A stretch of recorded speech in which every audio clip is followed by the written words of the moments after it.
Thank you for clicking on my video. While you're clicking things, why don't you click subscribe and like? It would really help me out and I would super appreciate it because I plan to make a lot more content. So today's topic is about the quadratic formula. I know, I'm excited too. So let's talk about when to use it, how to use it, and all sorts of things like that. So if that sounds interesting, then just keep watching. Look at this beauty. This is the quadratic formula, and it's an extremely useful and extremely common formula used in math in various stages. So quadratic formulas are used to solve for x or whatever variable you're using in quadratic functions. Now, a quadratic function is an equation of this form where you have ax squared plus bx plus c. A, b, and c are just numbers, and x is whatever variable you're using. So if you need to find the x-intercepts of an equation like this, you'd plug 0 in for y, and you could use the quadratic formula, or you can factor. Now, if you can't factor or you're not sure how to, then the quadratic formula is kind of the saving grace. So anything that doesn't factor, you're going to use the quadratic formula on. So let's see a bunch of examples. Okay, really quick before I get into the examples, a quadratic formula is also known as a parabola, and a parabola is extremely common in math, and so that's one reason why we're going to use the quadratic formula a lot. And there are lots of ways that you can use to memorize this. In fact, instead of negative, I actually like to teach it as opposite, but it's totally up to you. And also, if you want a proof or kind of a background of how to derive the quadratic formula, I'm happy to do that. Let me know in the comments. But the most common kind of tune that goes along with this to help you memorize it would be Pop Goes the Weasel. Row, row, row your boat also works. So you can look up various examples of that, or just honestly just write it out like 20 times and you'll have it memorized. So now let's get on to the examples. This first example I want to do is this equation right here. Now, this one actually is solvable via factoring, but I'm going to show you the quadratic formula first, then I'll show you factoring so you can see the differences, and then it'll also help you to know when you need to use the quadratic formula later, but also just know it'll always work on any quadratic function. Side note, my little dog, she's snoring, so if you can hear that, I apologize. All right, so the first thing you want to do is you want to make sure your equation is equal to 0. If it doesn't equal 0, then factoring won't solve it, nor will the quadratic formula. So let's say the 12 is over here. You'd need to move it back over here in order to do that. So we're going to identify A, B, and C, and then we're going to plug everything into the quadratic formula and see how it works out. So A is the coefficient of x squared, so A is just going to be 1. So you just write A equals 1. There's my little dog story. She's so cute, I can't stand it. All right, so A is 1, B is -4, C is -12. Notice none of those have x's with them. They are just the numbers themselves. So to solve for x using the quadratic formula, we're going to say x is equal to -b, which would be -4, which is just 4. That's one reason why I actually prefer just opposite b instead of -b, but to each their own. So it's 4 plus or minus the square root of b squared. Notice I put parentheses around b. That's an extremely important step that you want to make sure to incorporate every single time, but most especially when b is negative, or your calculator can give you wrong answers and your own brain can give you wrong answers. So make sure to overuse parentheses here. So b squared minus 4 times a, which is 1, times c, which is -12. So I put the b, the a, and the c all in parentheses because it's better to overuse them than underuse them as a general rule in math overall. So then it's going to be all over 2 times the a value of 1. So that's really just kind of a plug and play type thing. You plug all a, b, and c into this, and then we simplify it down. Now the first thing I do is I simplify underneath this square root here. So let's do that. 4 plus or minus -4 times itself is 16. And then what I like to do, let me get another color to highlight it here, is I actually multiply all 3 of these together at once, and then that becomes the next number. If you try to do it solely just one at a time, it can be hard to keep track of signs. So since they're all 3 circled, notice I have 2 negatives here, which ultimately is going to turn into a positive or a plus. And then 4 times 1 times 12 is 48. So that's what's going to be underneath. We'll keep simplifying in a minute. All over 2 times 1, which is just 2. So next you want to simplify underneath that root. So we have 4 plus or minus the square root of, so 16 plus 48 is just 64. Guess I didn't need all of that. All over 2. Now, at this point, It's extremely tempting for a lot of people to want to reduce the 4 and the 2, but you must resist that urge because you'll get the wrong answer every time, and it's just nothing but frustrating. If you want to learn more about simplifying fractions, check out my fraction video up here. I have 2 of them. So what you want to do is simplify your square root. Now in this case, the square root of 64 is just 8, so we're going to have a whole number right there. Rewrite it with 8 all over 2.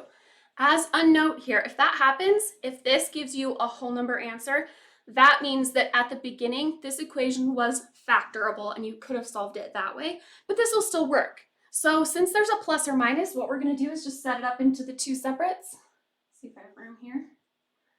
4 plus 8 all over 2 and 4 minus 8 all over 2. So those are going to be the 2 solutions for x. They're going to be our x-intercepts if we were actually graphing it. So now just solve each one. 4 plus 8 is 12. 12 divided by 2 is 6. 4 minus 8 is negative 4. Divided by 2 is negative 2. So those are the 2 solutions for x. Both of those numbers, if you were to go back and plug them back in for our x's here, would make the equation equal 0. So next, I'm going to show you how to solve this exact same equation via factoring. We'll compare and contrast. Like I said, we're going to solve the same problem again, but with factoring. Now, I plan to do a whole series on factoring. I haven't done it yet, but let me know if that's something you're interested in and I can move it up on my list. But in this particular situation, what you want to do is create 2 factors, and you want to say, okay, x times x makes x squared, and you want to find 2 numbers that'll multiply to make negative 12, but they'll also add to make negative 4. And those 2 numbers would be negative 6 and positive 2.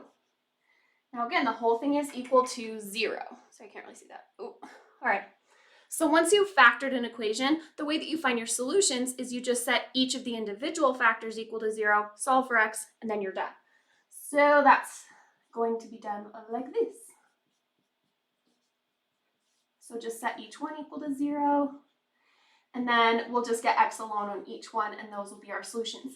Now you're going to notice that we actually get the exact same solutions as we did with the quadratic formula, but oh my gosh, so much faster, right? That's lovely, fine and dandy, but that's only if the equation is factorable. What if this 12 was, say, a 13? There's no numbers that multiply to make 13 that also combine to make negative 4. So in that case, you would have to do the quadratic formula. But as I showed, it'll work for every quadratic equation that you can find. So let's do some more examples where the root doesn't simplify down all the way. Here is example number 2. Now, remember, it needs to be in the form ax squared plus bx plus c is equal to 0 in order to solve it. Therefore, we need to move this 5 over to this side so the whole equation equals 0, and then we can apply the quadratic formula. So if we subtract 5 from both sides, it's going to be in the correct format in order to start.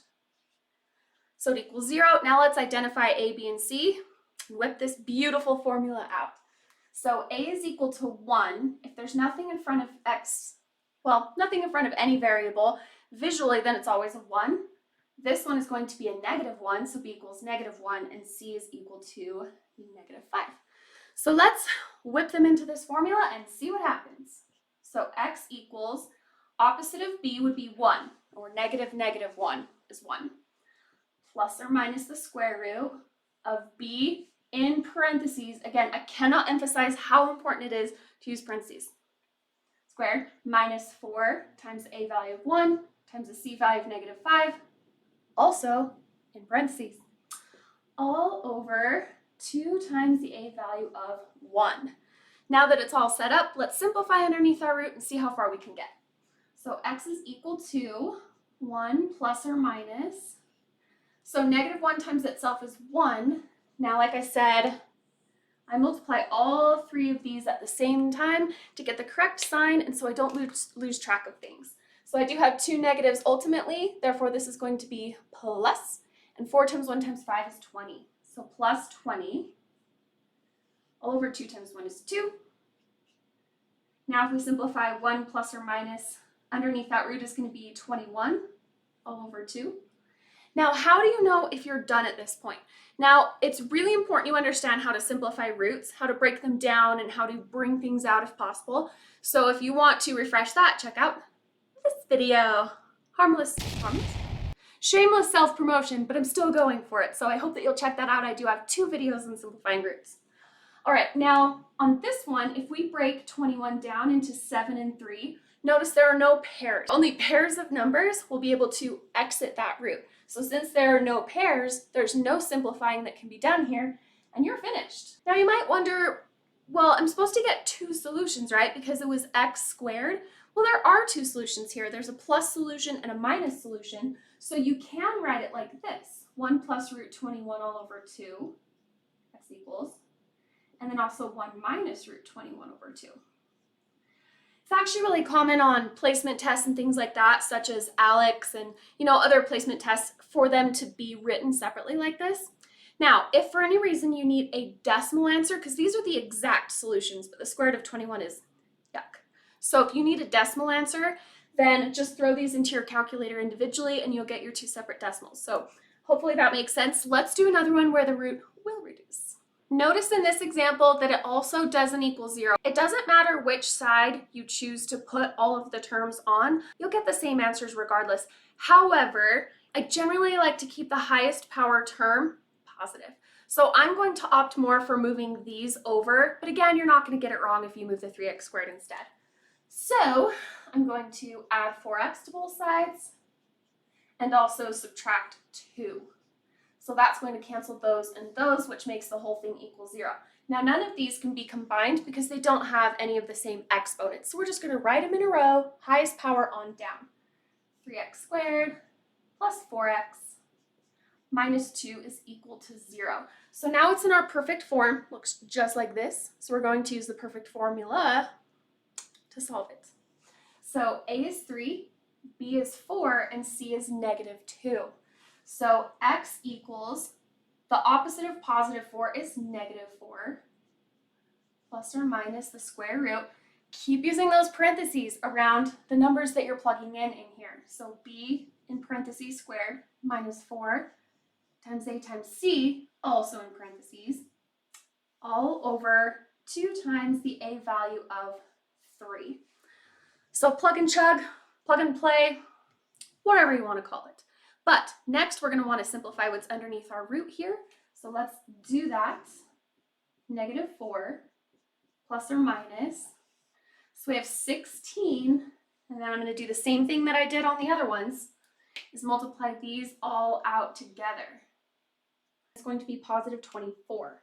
So we're going to have plus 24, because it's 12 times 2. All over 2 times 3, which is 6. So let's add the 16 and the 24. So I have -4 plus or minus the square root of 40, all over 6. Now, again, remember what I said on the previous problem in example 1. Do not reduce this 4 and 6. It is by far one of the most common, huge mistakes that students make in the quadratic formula. Hands down, very common. So let's not. All right. What we do need to do though is simplify this root here. So remember, check out my video, but I'm gonna do it here as well. So maybe you'll get a little bit of a preview to that one, even though that one came first. Post view. Yeah. Okay, so let's break this down. So 40 would be 4 and 10. 4 is 2 and 2. 10 is 2 and 5. Now only pairs get to leave the root. So this pair of 2's gets to leave. This 2 and this 5 cannot pair up, therefore they cannot leave. So I'm going to rewrite it up here just so I have more room. All right, we have x equals -4 plus or minus 2 root, and then this 2 and the 5 are going to multiply underneath to become 10 like this, all over 6. All right, now we're still not quite done. Now we do need to simplify. The question is how, and there are multiple ways we can do that. One thing you can do is you can actually factor a 2 out of the top. So let me show you how that will look. So that would be 2 times -2 plus or minus. Take a 2 out of that would leave 1 root 10. So just root 10 all over 6. And once you've factored a 2 out, you can then reduce this 2 with this 6. and that'll be the correct solution. So divide by 2. So our solutions are -2 plus or minus root 10 all over 3. Now again, you can separate those out with a plus and a minus. You can also type that into a calculator if you need to get your decimal answers. But let me show you one other way that you can simplify that is a little bit faster. So I'm going to rewrite it here. This step, -4 plus or minus 2 root 10 all over 6. So what you can also do, which essentially does the same thing as this did, but with one less step, is just reduce every single whole number. So not the root part, because the root's attached to the 2. It's like a 2x. Reduce every single whole number by the same thing. So I said earlier, you can't reduce just the 4 and the 6, and that's true. But you can reduce the 4, the 2, and the 6. So if I divide this by 2, divide this by 2, and divide this by 2, notice you're going to get the exact same solutions. So on camera, oh, perfect. All right, so you can choose either of those ways to simplify. So now is the time where I'm going to write up practice problems for you. And then what happens is we'll both pause the video. I'll write up all the answers and how you solve them out, and you're going to solve them on your own. We'll meet back up and check our answers. So coming right up. Here they are. Are you excited? Because I'm excited. So this is what you do. Pause the video, and I'll pause the video, and we're going to work on them together separately. And when you come back, I will have all the answers written out and all the steps written out, and we can compare and contrast, I guess. So answers coming up in 3, 2, 1. Here are all the answers. Had to change the angle a little bit so that you could see all the way to the bottom of the board. On this first one, we ended up with root 57, which only breaks down to 3 and 19. No pairs, we're done. Those are your 2 solutions if you separate them with the plus and minus. This next one and this one, make sure that you bring everything over to the same side of the equation before you do the quadratic formula. And then you can just follow the steps on down. This one ends up being 1 plus or minus root 3 over 2. This one had some bigger numbers, but it actually worked out really, really pretty. So -7 plus or minus 5 root 3 all over 2. So how did you do? Leave it in the comments. I hope that you're feeling better about the quadratic formula. Now listen, who had fun? Did you? I hope so. Now, I don't know if you guys noticed, but I didn't do any quadratic formula questions which required imaginary numbers. I didn't talk about the discriminant. I didn't use it to solve certain types of x to the 4th questions instead of just x squared, etc. So if you want to see a part 2 to this video where I address imaginary numbers, discriminants, let me know. I'm happy to film a part 2. I really hope you'll subscribe. I would appreciate it so much. So if you would like to, then maybe click my face here. If you want to watch a couple more videos, click a couple videos here. And I hope you'll have a beautiful, beautiful day. And I really hope to see you next time. Bye, guys.